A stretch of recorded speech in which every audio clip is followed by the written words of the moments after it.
Chambord pour le divertissement du roi Louis XIV au mois d'octobre 1670. Le rôle du bourgeois était tenu par Molière lui-même.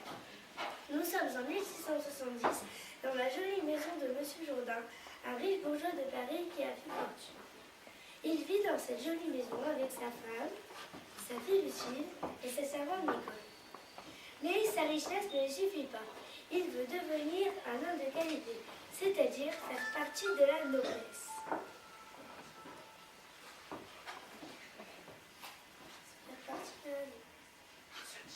Il se dit aussi qu'en mariant sa fille à un homme, il deviendrait un homme de qualité. Sauf que celle-ci a d'autres projets.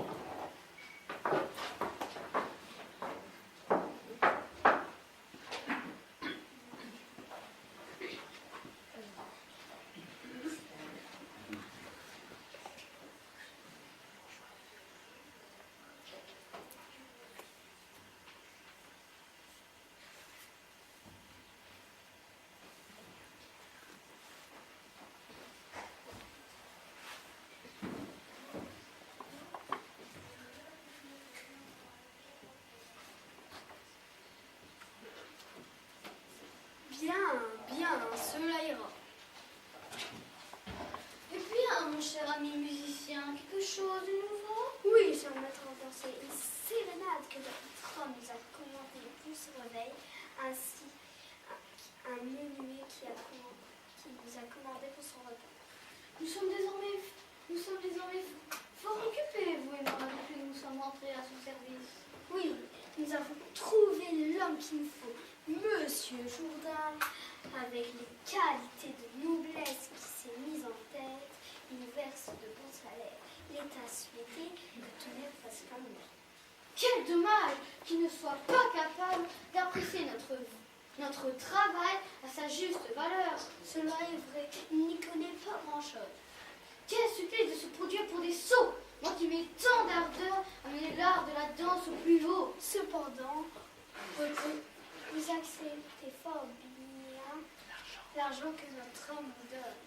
Mon cher, il n'y a pas que l'or qui doit nous préoccuper. L'art doit être au-dessus de tout cela.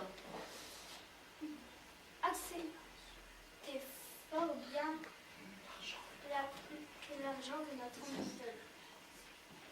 Le voici d'ailleurs qui arrive.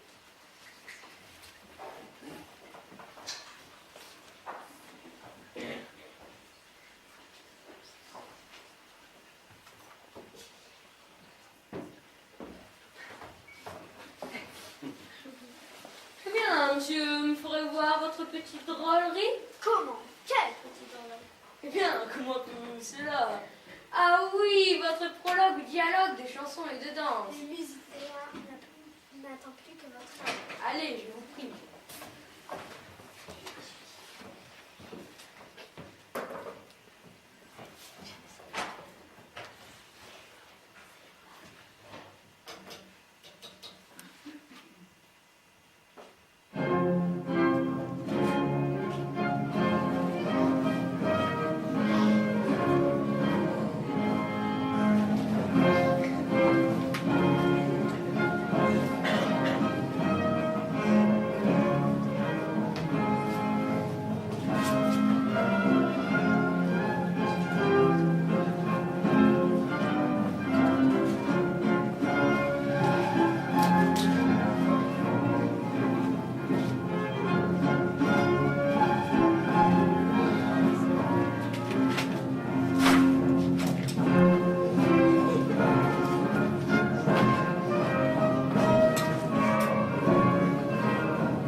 peu triste.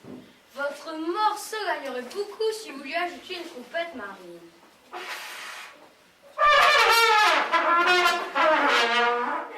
La trompette marine est un instrument qui me plaît, qui est harmonieux. Laissez-nous gouverner cela. Soit, mais n'oubliez pas de m'envoyer les musiciens lors du repas. Vous aurez tout ce qu'il faut.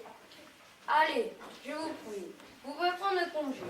J'attends mon maître à penser qu'il ne saurait tarder. Tenez.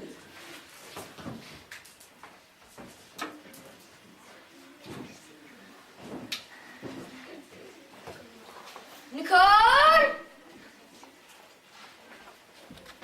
Oui, monsieur.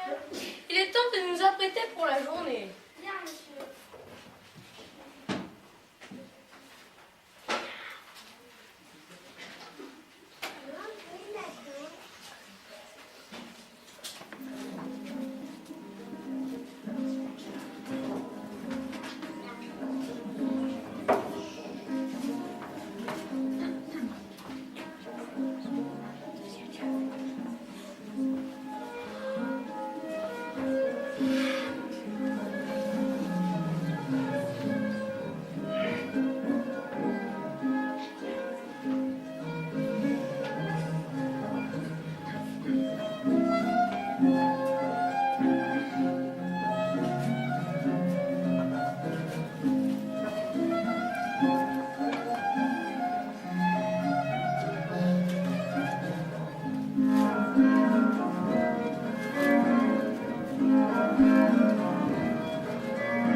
Comme je suis content de mon nouvel habit.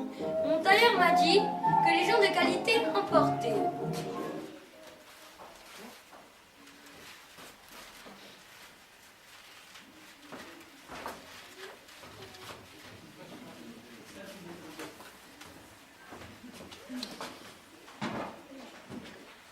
Nicole!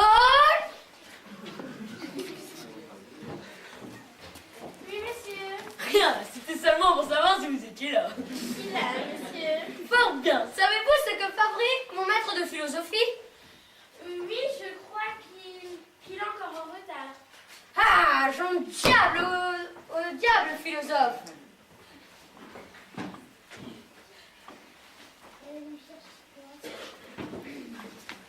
Monsieur Chaudard, Ah, j'allais me mettre en colère contre vous. laissons cela, voulez-vous, et venons à notre leçon. Heureusement, j'ai toutes les envies du monde d'être savant. Quelles sont ces trois opérations de l'esprit? La première, la seconde et la troisième. Non, apprenez-moi quelque chose de plus joli. Voulez-vous que je vous apprenne la morale? Vous ne savez pas ce qu'est la morale, peut-être? Bien sûr que si, mais faites comme si je ne le savais pas. Attendez. Pas vecteur! Vous allez voir, il connaît Jean de La Fontaine en personne.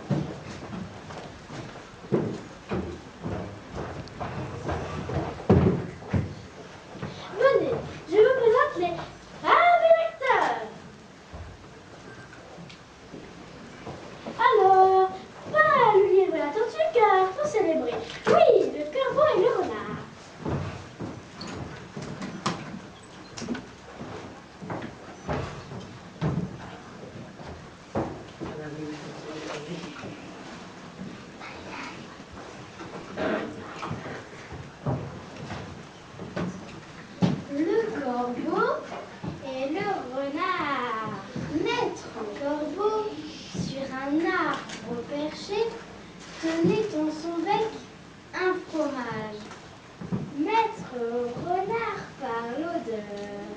chez lui tint à peu près ce langage. Et bonjour, monsieur du Corbeau, que vous êtes joli, que vous me semblez beau. Sans mentir, si votre ramage se rapporte à votre plumage, vous êtes le phénix des hôtes de ces bois. À ces mots, le corbeau ne se sent pas de joie. Et pour montrer sa belle voix, il ouvre un large bec et laisse tomber sa tête. Le renard s'enfuit et dit: mon bon monsieur, apprenez que tout flatteur vit aux dépens de celui qui l'écoute. Cette leçon vaut bien un fromage sans doute. Le corbeau, un peu confus, jura bien peu tard qu'on ne lui prendrait plus.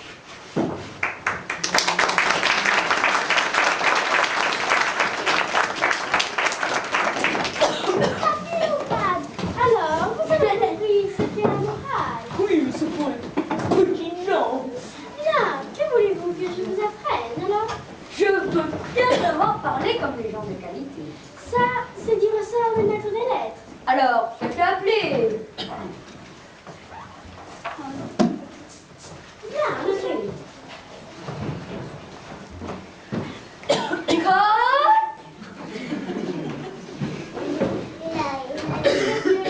Il est temps de me refaire une petite beauté.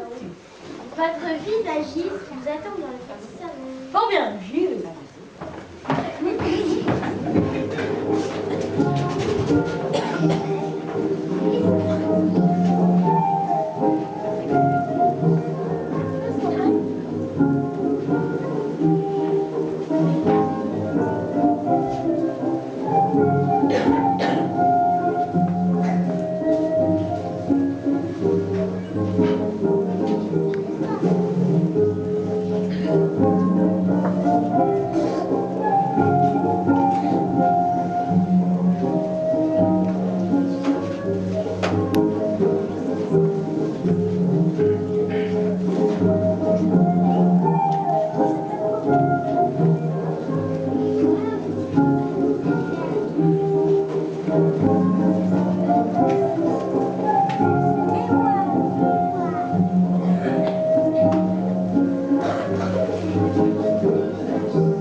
Relevez-vous, ne perdons pas de temps, voulez-vous. Très bien.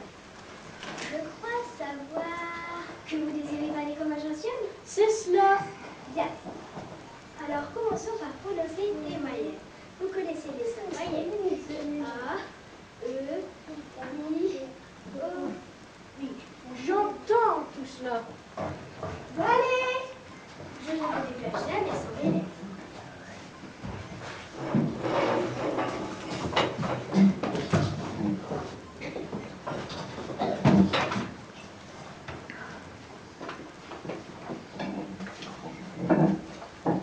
La moyenne A se forme en ouvrant fort la bouche.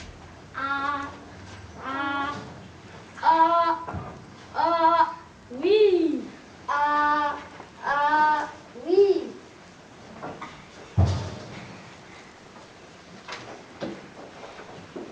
La voix E se forme en rapprochant la mâchoire d'en bas à celle d'en haut. A, E, A, E. A, E, A, E. Oui, les belles choses. A, E, A, E. chose. Oui, eh bien ça va.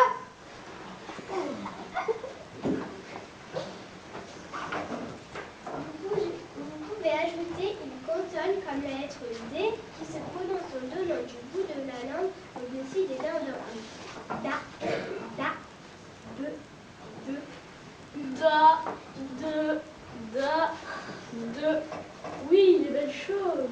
da, de, da, de. Oui, les belles choses.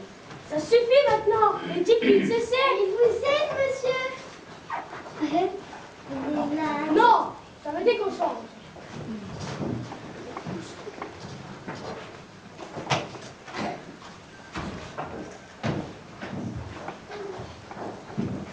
Bon, j'aimerais savoir bien tourner les mots pour pouvoir écrire un livre. Je tirerai beaucoup de prestige à écrire un livre. Est-ce que vous allez écrire des vers ou de la prose? Non, point de vers. Vous allez donc écrire de la prose. Non, je ne veux ni vers ni prose. Il faut bien que cela soit l'un ou l'autre. Pourquoi? Parce qu'il n'y a pour cette année que la prose ou les vers. Il n'y a que la prose ou les vers. Oui, monsieur. Tout ce qui n'est point prose est vers et tout ce qui n'est point vers est prose. Et quand on parle, qu'est-ce que c'est? Vers, prose. Et quand je dis Nicole, apportez-moi mes pantoufles et mon bonnet de nuit, c'est de la prose. Oui, monsieur. Par ma foi, ça fait plus de 40 ans que je dis de la prose et que je n'en sache rien. Voilà ce que c'est que de construire, monsieur. Bien, je vous remercie de tout mon cœur et vous prie de revenir demain de bonne heure. Je n'y manquerai pas.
Qu'avez-vous encore à rire, ma servante d'infâme? Il y a longtemps que votre façon de faire donne pas rire à tout le monde. Depuis que vous vous êtes mis en tête de devenir gentil, la maison est sans cesse en dessous.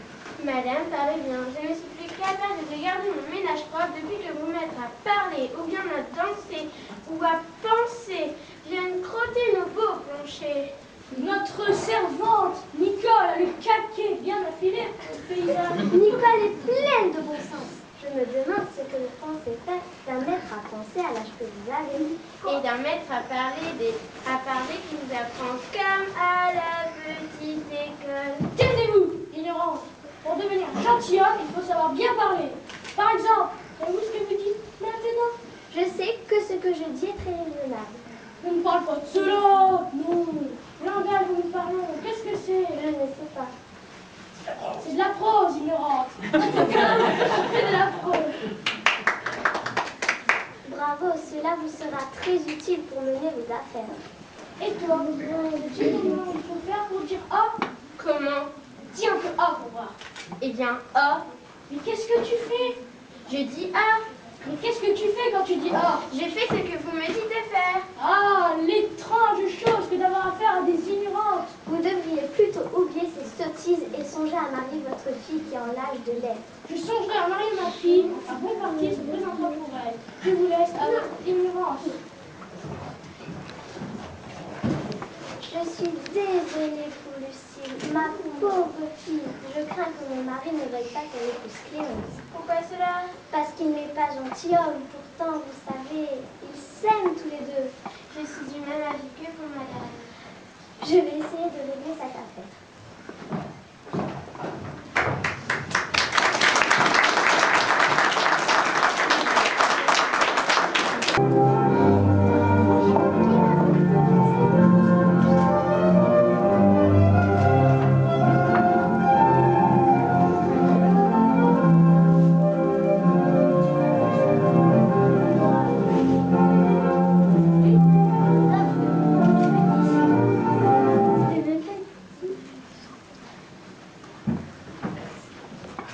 Lucille, êtes-vous là?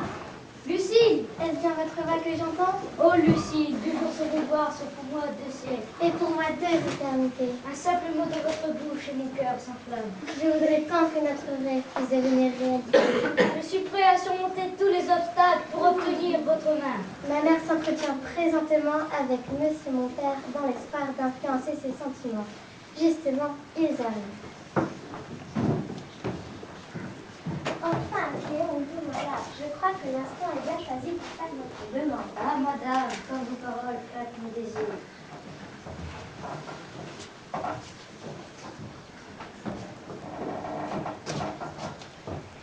Monsieur, je ne prendrai pas trop de temps ni de détour pour vous demander de faire l'honneur d'être votre gendre. Je veux épouser votre fille. Avant cela, je voudrais savoir une chose. C'est comme vous voulez, monsieur. Êtes-vous gentilhomme? Je suis né de parents honorables et je possède assez d'argent pour que votre fille ne manque de rien. Mais je dois avouer que je ne suis pas gentilhomme. Là? Vous n'êtes pas... Monsieur, bien, monsieur. Vous n'aurez pas ma fille. Comment? Vous n'êtes pas gentilhomme. Vous n'aurez pas ma fille. Encore cette histoire de gentilhomme? Je veux marier à ma fille un mari qui soit noble, c'est tout. Oh père, comme vous êtes cruel. Vous voulez un noble pour votre fille, mais moi je ne consens point. Et moi, je vous dis que c'est une chose que j'ai résolue. Ah! Un plaisir. Pourquoi riez? Mais pourquoi n'avez-vous pas dit que vous étiez gentilhomme? Je ne suis pas gentilhomme. Mais quelle importance que cela soit vrai ou faux? Ne voyez-vous pas que notre homme est fou? Tu as raison, j'aurais dû les faire.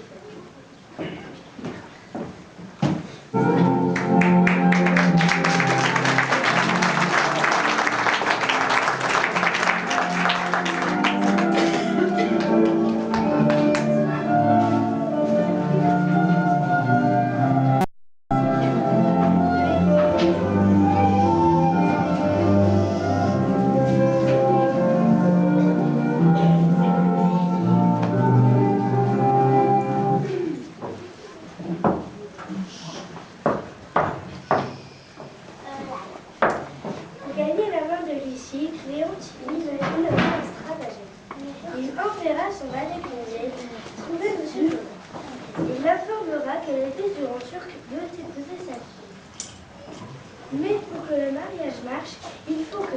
Jourdain accepte de devenir Bababouchi, un noble turc. Trop heureux d'être anobli, M. Jourdain acceptera de rencontrer le fils du grand turc, Cléonte déguisé. Madame Jourdain et Lucille, d'abord réticentes de ce mariage avec cet inconnu, accepteront lorsqu'elles auront reconnu Cléonte déguisée. Et c'est ainsi que Cléonte parviendra à épouser sa bien-aimée